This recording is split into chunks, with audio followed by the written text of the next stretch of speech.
Picture this. It's January 15th, 1919, and the streets of Boston's North End are bustling with life.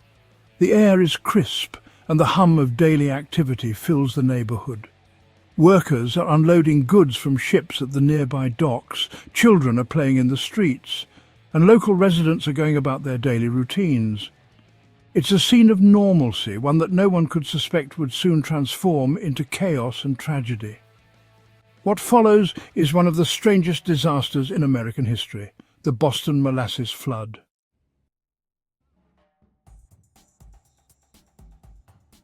Let's rewind a bit to understand the backdrop of this bizarre calamity. At the centre of the story is the Purity Distilling Company, which operated a massive storage tank on Commercial Street. This tank wasn't just any tank, it was a colossal structure standing 50 feet tall and 90 feet in diameter. Its purpose: to store molasses, a thick, sticky syrup imported from the Caribbean, used primarily in the production of industrial alcohol. Industrial alcohol, in turn, was in high demand during World War I for the manufacturing of munitions.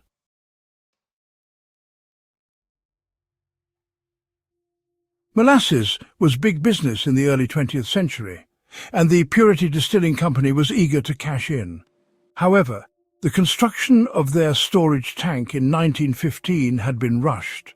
Reports suggest that the tank was poorly designed and shoddily constructed, with some workers claiming they were never even shown blueprints. Worse yet, the tank was known to leak. Residents often saw molasses seeping through its seams. Children would even collect the drippings with pails. Instead of addressing these glaring issues, the company simply painted the tank brown to hide the leaks.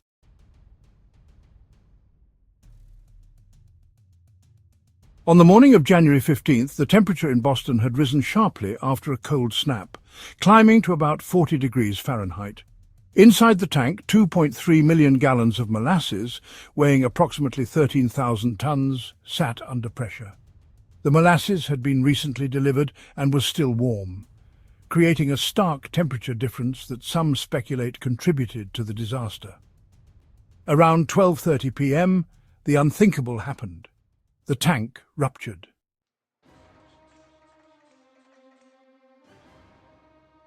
Eyewitness accounts describe the rupture as sounding like a machine gun or thunderclap. A massive roar followed as the tank exploded, unleashing a tsunami of molasses that surged through the streets. The wave reached heights of up to 25 feet and moved at an estimated speed of 35 miles per hour. Entire buildings were swept off their foundations, horses and carts were engulfed, and anything in the path of the wave was either crushed or buried under the sticky deluge.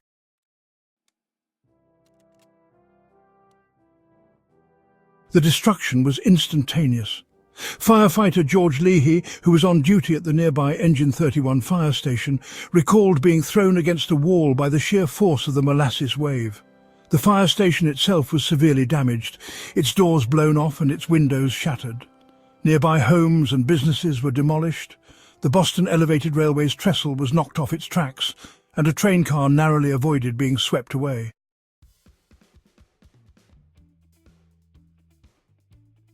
For those caught in the flood, it was a nightmare. The viscosity of the molasses made it almost impossible to escape.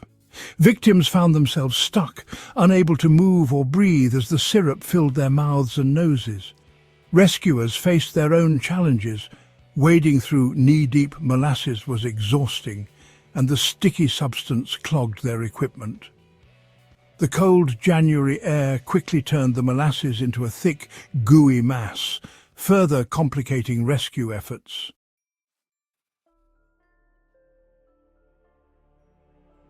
The human toll was staggering. In total, 21 people lost their lives, and more than 150 were injured. Some victims were crushed by debris, while others succumbed to asphyxiation or drowning. Among the dead were workers, residents, and even children. It took days to recover all the bodies, and some were so badly coated in molasses that they were unrecognizable.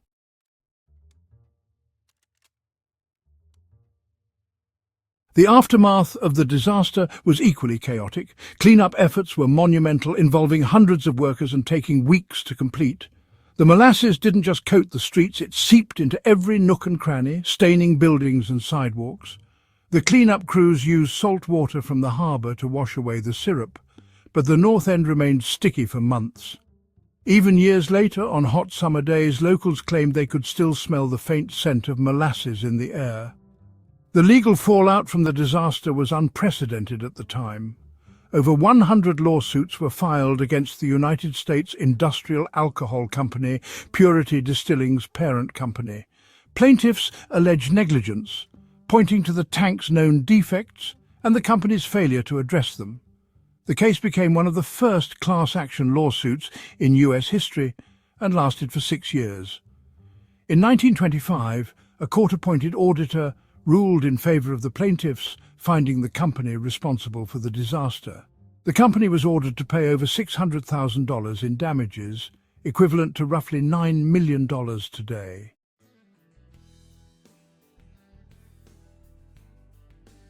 The Boston Molasses Flood left an indelible mark on the city and the nation. It prompted changes in engineering standards and building codes, emphasizing the importance of proper design and construction. It also highlighted the need for corporate accountability, setting a precedent for future legal cases involving industrial negligence.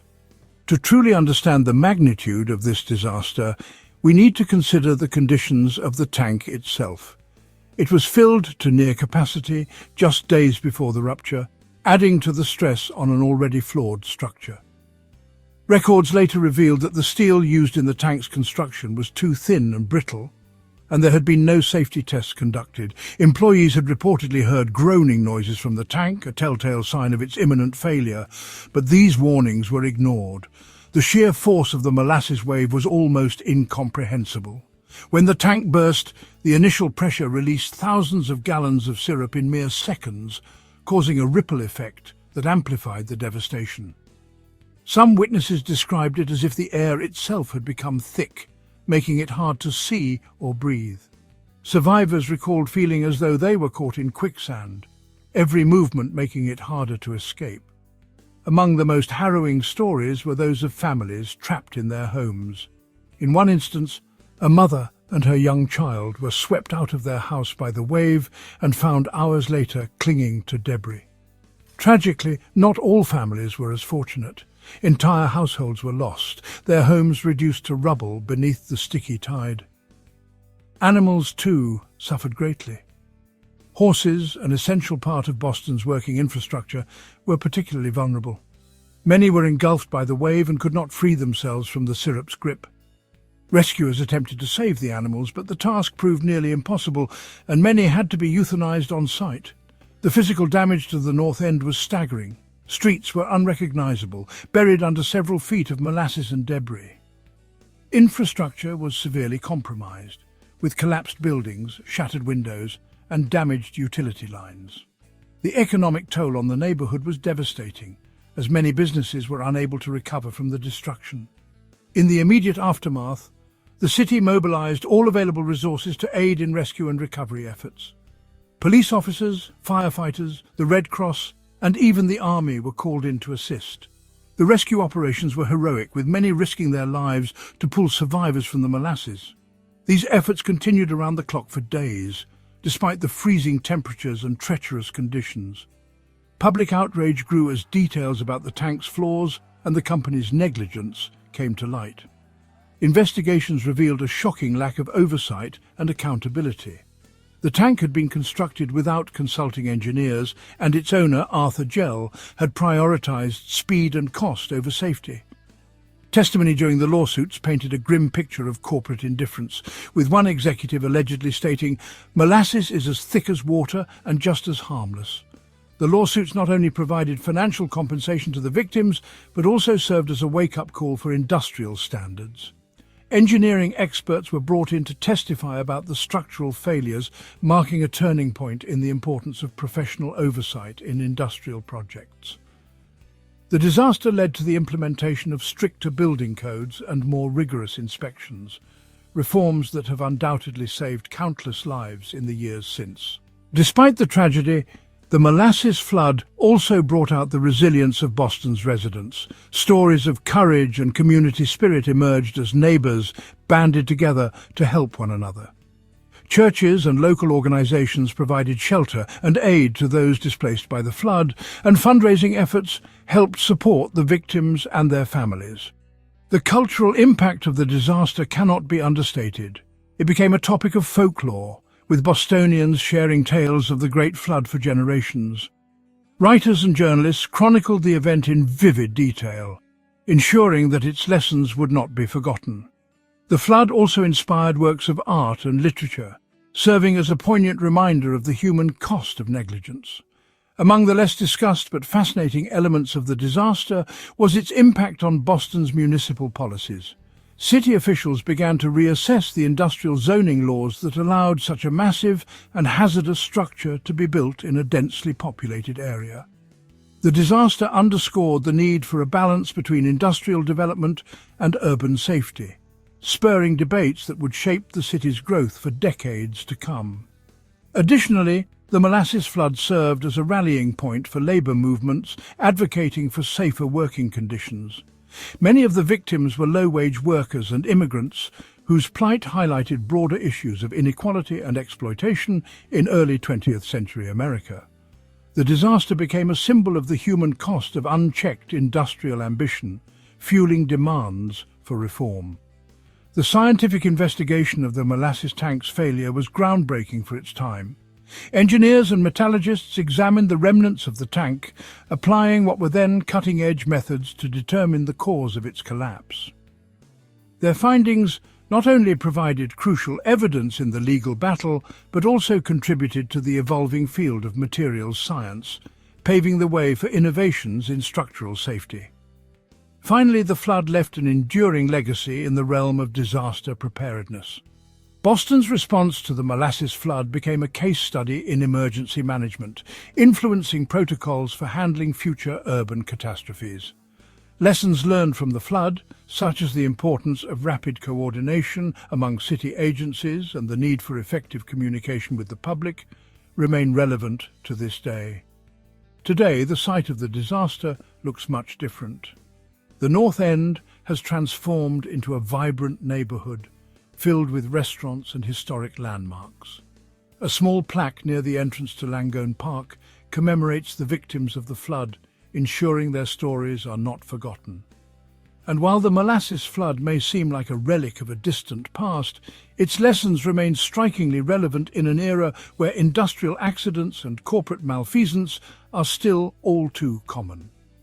So, the next time you pour molasses onto your pancakes or use it in a recipe, take a moment to reflect on this strange chapter of history. It's a story that's as sticky as the substance itself, filled with lessons about humanity's capacity for both error and perseverance. The Boston Molasses Flood may be over a century old, but its echoes continue to resonate, reminding us to tread carefully in a world where the unexpected can always find a way to surprise us.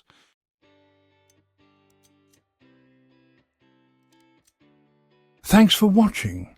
Like and subscribe for more stories and share your ideas for the next video in the comments.